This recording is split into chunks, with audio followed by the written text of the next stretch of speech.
SLBC టన్నెల్లో సహాయక చర్యలు యుద్ధ ప్రాతిపదికన కొనసాగుతున్నాయి. రెస్క్యూ ఆపరేషన్ కి ప్రధానంగా బురద, మట్టి, రాళ్లు అడ్డంకిగా మారుతున్నాయి. వాటిని తొలగిస్తూనే మిషన్ ని ముక్కలుగా కోస్తున్నారు. అదే టైంలో 12వ కిలోమీటర్ నుంచి సొరంగంలో మేట వేసిన బురద, నీళ్లు, రాళ్లు తొలగిస్తున్నారు. ఈ రెస్క్యూ ఆపరేషన్ లో army, navy, NDRF, SDRF, rat hole miner, south central railway, fire department, Singareni rescue teams పాల్గొన్నాయి. డీసిల్టింగ్, డీ వాటరింగ్ పనులు స్పీడ్ గా జరుగుతున్నాయి.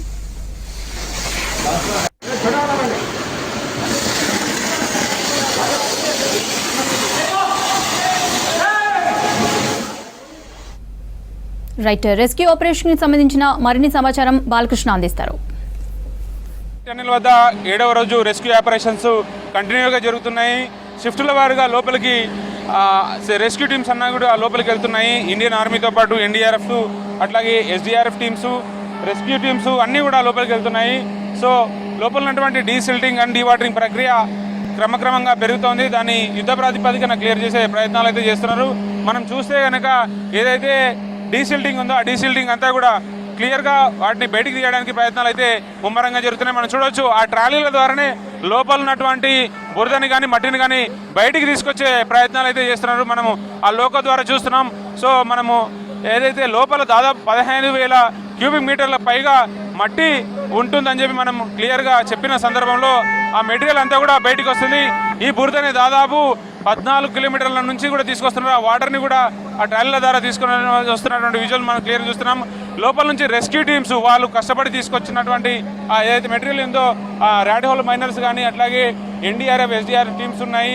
వీళ్ళంతా కూడా ఎంటర్ ఆపరేషన్లో పాల్గొంటూ బయటికి వస్తున్నారు. దాదాపు 6 గంటల సమయం ఒక్కసారి లోపలికి వెళ్ళిందంటే బయటికి రావాలంటే సుమారుగా 6 గంటల సమయం పడుతుంది. వాళ్ళు ప్రతి అణువు చాలా జాగ్రత్తగా రెస్క్యూ చేసి మరీ బయటికి తీసుకొని వస్తున్నారు.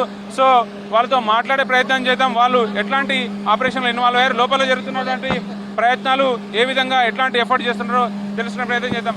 లోపల ఎట్లా ఉందండి? ఓకే, చేస్తున్నాము. ఇంకా టైం పడుతుంది. కటింగ్ చేస్తున్నారు, గ్యాస్ కటింగ్ అవుతుంది. ఇంకొంచెం టైం పడటానికి మేము ప్రయత్నం చేస్తున్నాము. అది త్వరలో క్లియర్ చేస్తాం. ఎన్ని కిలోమీటర్ల నుంచి ఎన్ని కిలోమీటర్లు? దాదాపుగా 700 మీటర్లు ఇప్పుడు ప్రజెంట్గా చేయడం జరిగింది. ఇంకా ఉంది చేసేది, చేస్తాం. టైం పడుతుంది. టీపీఎం దగ్గర చేరుకోగలిగిన 0.8 దాకా చేరుకోగలిగిన ఏంటండి? చివరి దాకా చేరుకున్నారా? చేరుకోలేదు, మధ్యలో కొంచెం డిస్టర్బెన్స్గా ఉంది. అది చేయాలంటే గ్యాస్ కట్టింగ్ చేసి మేము బయటకు తీయడం జరుగుతుంది. దాదాపుగా ఇప్పుడు మేము 13 కిలోమీటర్ దూరంలో ఉన్నాము.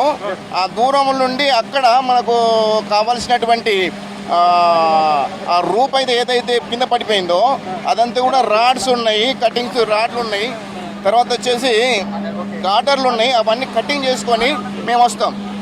13 కిలోమీటర్ దగ్గర డేంజరస్ ఉంది కదా, డిప్రెషన్ కొలాప్స్ అయి పడ్డాయి కదా. అవునండి, క్లియర్ చేస్తున్నారా? చేస్తున్నాము. ప్రజెంట్ మేము చేస్తున్నాము.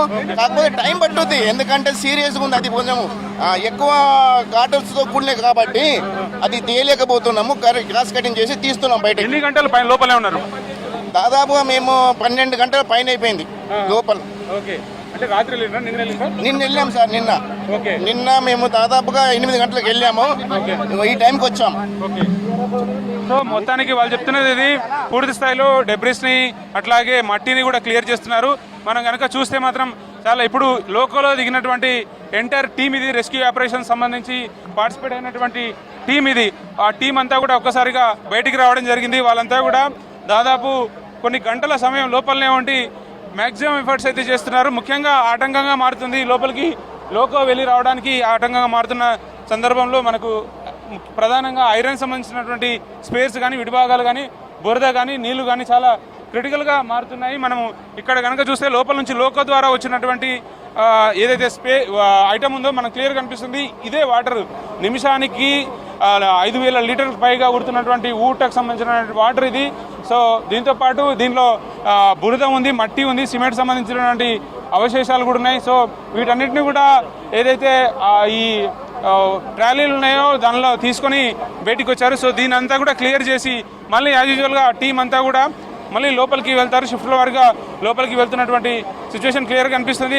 సో వాళ్ళైతే చాలా ఇన్వాల్వ్ చేస్తున్నారు. మనకు క్లియర్గా చెప్తున్న దాని ప్రకారం అయితే పూర్తి స్థాయిలో ఇన్వాల్వ్ అయ్యి చేస్తున్నటువంటి పరిస్థితి కనిపిస్తుంది. అన్ని టీమ్స్ కూడా ర్యాట్ హోల్ మైనర్స్ చేస్తున్నారు. దాంతోపాటు ఎన్డీఆర్ఎఫ్ టీమ్స్, ఎస్డీఆర్ఎఫ్ టీమ్స్ కూడా పూర్తి స్థాయిలో ఇన్వాల్వ్ అయ్యి ఎంటైర్ ఆపరేషన్లో పాల్గొంటున్న పరిస్థితి కనిపిస్తుంది. ఇది అప్డేట్ ఎస్ఎల్బీసీ టనల్ నుంచి. Over to studio.